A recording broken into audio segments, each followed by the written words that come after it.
असते. तर आज बनवणार आहे मी हिरव्या मिरच्या टाकून शेवग्याच्या शेंगा. ह्या शेंगा मी कापून घेतलेल्या आहेत, स्वच्छ धुवून घेतलेल्या आहेत, पाण्यामध्येच ठेवलेल्या आहेत. आता मी टाकणार आहे हिरव्या मिरच्या आणि काळ्या मसाल्याचं वाटण. हा मसाला आपल्याला छान भाजून घ्यायचा आहे, खरपूस असा भाजून घ्यायचा आहे मसाला आपल्याला. मी टाकणार आहे अगदी छोटंसं असं एक टमाटर.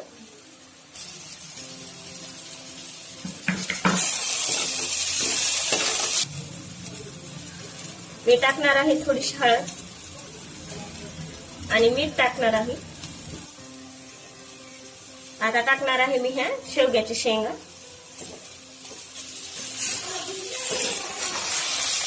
छान शिजलेली आहे आपली शेवग्याच्या शेंगांची भाजी. माझ्या चॅनलला लाईक, शेअर आणि सबस्क्राईब जरूर करा. धन्यवाद.